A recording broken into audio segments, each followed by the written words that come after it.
Channel. தமிழுக்கும் தமிழர்களுக்கும் வணக்கம். நான் தான் சிவா. இன்னைக்கு நம்ம என்ன பார்க்க போறோம்னா மெமரி பவர் எப்படி இன்க்ரீஸ் பண்றது அதை பத்தி தான் நம்ம இன்னைக்கு வீடியோ ஃபுல்லா பார்க்க போறோம். வீடியோக்குள்ள போறதுக்கு முன்னாடி நம்ம சேனலை சப்ஸ்கிரைப் பண்ணி வச்சுக்கோங்க. வீடியோ பிடிச்சா லைக் பண்ணுங்க, உங்க ஃப்ரெண்ட்ஸ்க்குலாம் ஷேர் பண்ணுங்க. ஓகே, நம்ம இந்த வீடியோ சொல்ல போற ஒவ்வொரு நிமிஷமும் ரொம்ப முக்கியமானது, அதனால இந்த வீடியோ ஸ்கிப் பண்ணிடாதீங்க. ஓகே, நம்ம மெமரி பவர்னா என்னன்னு ஃபர்ஸ்ட் பாத்திரலாம். மெமரி பவர்னா ஒண்ணும் இல்ல, நம்ம இன்ஃபர்மேஷனை கேதர் பண்ணி அதை நம்ம மைண்ட்ல ஸ்டோர் பண்ணிக்கணும். அது ரொம்ப நாள் நீண்ட காலம் நம்ம மைண்டுக்குள்ள இருக்கும், அதுதான் மெமரி பவர் நம்ம சொல்றோம். ஓகே, நம்ம இது ஃபுல்லா வீடியோ பார்ப்போம். அதுக்கு உள்ள வீடியோக்குள்ள போறோம் வாங்க. இன்க்ரீஸ் பண்றதுக்கு 7 ஸ்டெப்ஸ் இருக்கு. அந்த 7 ஸ்டெப்ஸ் நம்ம ஃபுல்லா கிளியரா பார்ப்போம் வாங்க. ஃபர்ஸ்ட் ஸ்டெப்ஸ் என்னன்னா, நீங்க தினமும் எக்ஸசைஸ் பண்ணணும். எக்ஸசைஸ்னா ஒண்ணும் இல்ல, டெய்லி ஒரு 10 புஷப்ஸ், 10 யோக்கி, அதே மாதிரி ரன்னிங், ஜாகிங், ஸ்விம்மிங், அந்த மாதிரி நீங்க பல எக்ஸசைஸ் இருக்கு. எக்ஸசைஸ் நல்லா பண்ணீங்கனாலே உங்க பிளட் ஃப்ளோ அதிகமாகி உங்க பிரெயினுக்கு நல்லா பிளட் போய் உங்க மெமரி பவர் அதிகமாகும். அதனால நல்லா எக்ஸசைஸ் பண்ணுங்க. ரெண்டாவது விஷயம் என்னன்னா, நீங்க யோகா பண்ணணும். யோகானா ஒண்ணுமே இல்லை, நான் பாயை கீழே ஏதாவது விரிச்சு, சாக்கு ஏதாவது கீழே விரிச்சு அது மேல சமணங்கால் போட்டு உட்காந்து இந்த மாதிரி கையை வச்சுக்கிட்டு அது அப்படியே கண்ணை மூடி இப்படியே ஒரு 5 நிமிஷம் மூச்சை கவனிங்க. மூச்சை கவனிச்சு ஒரு 5 நிமிஷம் இந்த மாதிரி பண்ணீங்கன்னா நீங்க கண்டிப்பா மெமரி பவர் வளரும். ஓகே, அதுக்கு நான் இந்த ரெண்டாவது விஷயம் என்னன்னா மெடிடேஷன் கண்டிப்பா பண்ணிடுங்க. மூணாவது என்னன்னா, நீங்க இந்த கையில செய்யற வேலையை இந்த கையில மாத்தி செய்யணும். இப்போ ஒரு வெயிட் இந்த கையில தூக்குறேன்னா இந்த கையில மாத்தி தூக்கணும். இப்போ இந்த கையில பிரஷ் பண்றேன்னா நாளைக்கு இந்த கையில பிரஷ் பண்ணணும். இந்த மாதிரி ஒவ்வொரு செயலும் இந்த கையில செய்யறது இந்த கையில மாத்தி மாத்தி செஞ்சீங்கன்னா உங்களுக்கு அதே மாதிரி ஆக்டிவ், இந்த பிரெயின் ஆக்டிவ் ஆகும். ஆக்டிவா இருக்கணும், அப்ப நம்ம பிரெயின் பவர் அதிகமாகும். ஓகே, அடுத்து மூணாவது விஷயம் என்னன்னா, இமேஜின் பவர் அதிகரிக்க மூணாவது விஷயம் என்னது, நம்ம இந்த கையில செய்யறது இந்த கையில மாத்தி, நம்ம செய்யற வேலையை இந்த கையில இருந்து இந்த கையில மாத்தி செய்யணும். இப்ப நீங்க ரைட் ஹேண்டா இருந்தீங்க லெஃப்ட் ஹேண்ட்ல பண்ணணும், லெஃப்ட் ஹேண்டா இருந்தீங்கன்னா ரைட் ஹேண்ட்ல பண்ணணும். இந்த மாதிரி மாத்தி செஞ்சீங்கன்னா உங்க பிரெயின் பவர் அதிகமாகும். ஓகே, அடுத்து நாலாவது விஷயம் இமேஜினேஷன் பண்ணி பார்க்கணும். நீங்க ஒவ்வொரு செயலையும் இமேஜினேஷன் பண்ணி பார்க்கணும். இமேஜினேஷன்னா ஒண்ணுமே இல்லை, இப்ப நீங்க வந்து ஏதாவது நினைக்கணும், ஒரு கதை கிரியேட் பண்ணணும். நீங்க தான் அந்த ஒரு காட்டு ஒரு ராஜா, அந்த ராஜா உங்களுக்கு மந்திரி, அந்த மாதிரி உங்க கதையை கிரியேட் பண்ணி ஒரு ஸ்டோரி கிரியேட் பண்ணி அதை நீங்க வச்சுக்கணும். அந்த மாதிரி பண்ணும்போது உங்களுக்கு பிரெயின் பவர் அதிகமாகும். அதுக்கு இன்னொரு விஷயம் சொல்றேன்.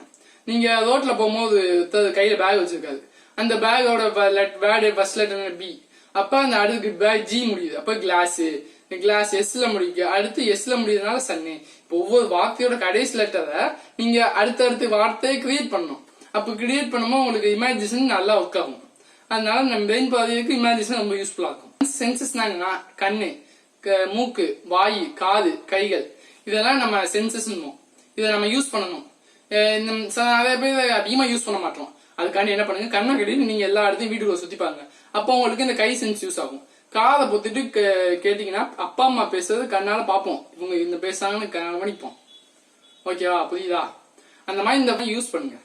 அடுத்த என்னன்னா, ஆறாவது, நீங்க காலையில இருந்து நைட் வரைக்கும் நடந்ததை ரிமெம்பர் பண்ணி பார்க்கணும். காலையில நான் எத்தனை மணிக்கு எழுந்திரிச்சேன், அடுத்து நான் என்ன பண்ணேன், பல்லு விளக்குனேன், அதுக்கடுத்து என்ன பண்ணேன், மோதும் வெந்தயமும் சாப்பிட்டேன். அந்த மாதிரி நீங்க காலையில இருந்து நைட்டு படுக்க போற வரைக்கும் என்னென்ன செஞ்சீங்களோ அதை நைட்டு படுத்து இருக்கும் போது 5 நிமிஷம் இப்படி ரிமெம்பர் பண்ணி பார்க்கும் போது உங்களுக்கு மெமரி பவர் இன்னும் அதிகமாகும். இந்த மாதிரி ஒரு 10 நாள் செஞ்சீங்கன்னா உங்க மெமரி பவர் கண்டிப்பா அதிகமாயிடும். அதனால காலையில இருந்து நைட் வரைக்கும் நடந்ததை ரிமெம்பர் பண்ணி பார்க்கணும். ஓகே, அடுத்து வந்து புதுசா கிராஃப்ட் ஏதாவது செய்யணும், நியூ திங்ஸ் ஜெனரேட் பண்ணிக்கணும். அதுக்காண்டி ஒரு டிராயிங் வரையணும். ஒரு பொம்மையை வச்சுக்கோங்க, பொம்மையை வச்சுட்டு நான் அதை பார்த்து வரைகிறேன், அது கேவலமா இருந்தாலும் பரவாயில்ல, நீங்க அதை சும்மா வரையறதுக்கு ட்ரை பண்ணுங்க, அவ்வளவுதான். அந்த மாதிரி யூடியூப்ல கிராஃப்ட்ஸ் எல்லாம் பார்த்து ஒரு வால் கிராஃப்ட், அந்த மாதிரி கிராஃப்ட் எல்லாம் செஞ்சு புதுசா ஏதாவது யூஸ்தனமா இதான் பண்ணிக்கிட்டே இருங்க. கிராஃப்ட் புதுசா பண்ணிக்கிட்டே இருங்க, உங்க நாலேஜ் கண்டிப்பா வரும். உங்க மெமரி பவர் அதிகமாகும். அது என்ன விஷயம், எக்ஸசைஸ், உடற்பயிற்சி. அடுத்து ரெண்டாவது யோகா, மெடிடேஷன், தியானம்.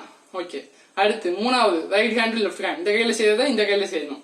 நாலாவது இமேஜினேஷன் பண்ணி பார்க்கணும். அடுத்து அஞ்சாவது நீங்க இந்த 5 சென்சஸ் யூஸ் பண்ணணும். ஆறாவது நீங்க வந்து ரிமெம்பர் பண்ணி பார்க்கணும், காலையில நைட் வரைக்கும் நடந்ததை ரிமெம்பர் பண்ணி பார்க்கணும். ஏழாவது நீங்க வந்து புதுசா நியூ திங்ஸ் பண்ணிக்கிட்டே இருக்கணும், புத்தகம் படிக்கணும், அந்த மாதிரி கிராஃப்ட் நிறைய பண்ணணும். நான் சொன்ன இந்த 7 விஷயத்தை கடைபிடிச்சீங்கனாலே உங்க மெமரி பவர் தானே இன்க்ரீஸ் ஆகும்.